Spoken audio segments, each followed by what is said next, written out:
The Young Turks brought to you by Carbonite Online Backup. Get a free trial at Carbonite.com by using the promo code TYT, and you also get 2 months free if you decide to buy. We get to one of the biggest issues in the country, and that's what's going on in Wisconsin. Okay, now the governor there, Scott Walker, he's a Republican, recently elected, promised that he was going to cut spending, of course, as all Republicans, and he thought, you know what, I'll get a twofer. Because if I hit the unions, especially the public unions, well, they largely support Democrats. They certainly have to, work harder for less pay. So that'll show him for not backing me. In fact, he has exempted the unions that supported him in the election, which is gigantic, unbelievable hypocrisy. Just like, I don't care. Yeah. Oh, we have to cut the budget, but the state police and some of the others that supported me, no, of course we don't have to cut them. They were, they picked the right politician. That's how we should make decisions, right? So teachers, not so much. He says we've got an emergency plan, and we're going to put it in place. Now, let me tell you what exactly he's doing. He says that the public workers, we're going to have to pay now half the cost of their pensions and at least 12.6% of their health care premiums. So that winds up, of course, being huge numbers. The cost would go up for state employees on average 8%. So that's a giant chunk out of their the money that they get every month. And so in the end, how much would it save? It would save $30 million by June 30th, apparently, according to him, and over $300 million over the next 2 years. Okay, well, problem solved at least. That should take care of the budget shortfall, right? Except the budget shortfall is $3.6 billion. So that would be 1/12 of what you need to cut. But it's interesting that he's decided to cut in that direction and decided to do it at first. But I'm sure it has nothing to do with politics. Here's what else would happen. He says unions could still represent workers, is he not merciful, but cannot seek pay increases above those of the Consumer Price Index, unless there's a public referendum. So that's it.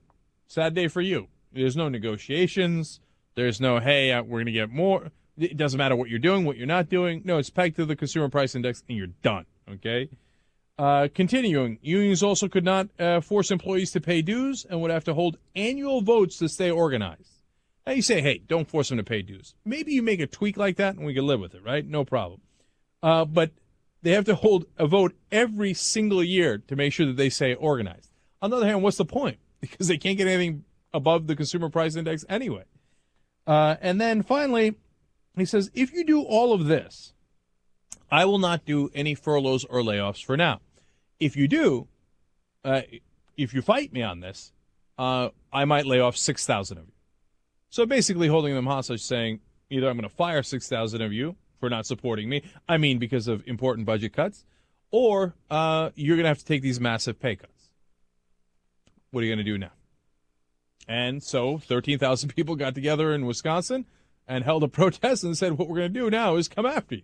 And we're going to try to pressure the legislator in Wisconsin, the Republicans and the Democrats. Democrats obviously are going to be on their side anyway. They're trying to get some of the moderate Republicans in the state to switch their vote. Walker says he's incredibly confident that they will not. All of a sudden, though, some Republican moderates beginning to waver a little bit. Maybe Walker shouldn't be so confident. And look, when it comes to the substance of this, I'm split, right? And I'll tell you why. I get why public unions having the ability to negotiate with the government for better wages and et cetera could be problematic when they do collective bargaining. Because when you do, management and labor does it, both sides have all the right incentives to make sure. And you know how I'm obsessed with incentives, right? If you set up the right structure, you'll get better results. They both have incentive for labor to get as much as they can and for management to give them as little as possible. When it's public employees, that equation is a little different. It's public employees who, by the way, can also influence politicians, most importantly, the Democratic Party, because that's usually the direction that they go, keeping it real, right? Whereas a lot of times the politicians don't have the proper incentive to fight back as much, right? So there are many cases throughout the country where, honestly, the pensions of the public employees are too good, okay? They are. Now, look, you know me. I'm fighting like hell to protect your Social Security. fighting like hell to protect your pensions, especially if you've already got a contract and you're relying on it.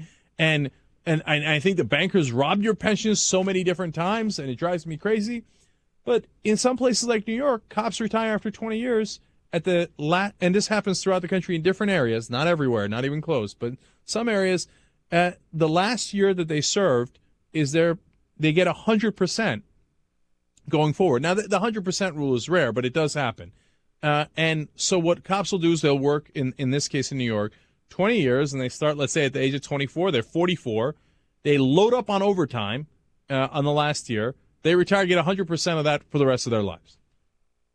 Look, I think a lot of people think that's too much. I think that's too much. And I think it's part of the uneven incentive structure that we had set up. So if a governor came in and said, hey, listen, there's something a little wrong here, and let's figure out how to do this right. Let me talk to the Democrats. Let me talk to the unions. Let me talk to these guys and come to some degree of consensus. And look, you're not going to agree on everything, right? And at some point he says, look, I'm going to draw the line here, right? I would understand it. But this guy coming in and basically saying, holding the 6,000 jobs hostage in the middle of a continuing terrible economic times and saying, we're going to do it 100% my way. I'm going to punish only the unions that basically voted against me and organized against me. I'm going to spare the other guys. And by the way, here comes the icing on the cake. If you disagree and some workers don't go to work, I'm going to bring in the National Guard. The National Guard?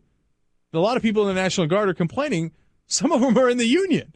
They're like, when I'm supposed to come in case of emergencies, a tornado or a flood or something, I'm not supposed to do your political dirty work. What is it? What are we, the Pinkertons?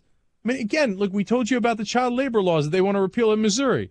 And now they're sending in the National Guard to be thugs against the workers. No, that's outside the bounds of reason. If there was a way to do this, this wasn't it.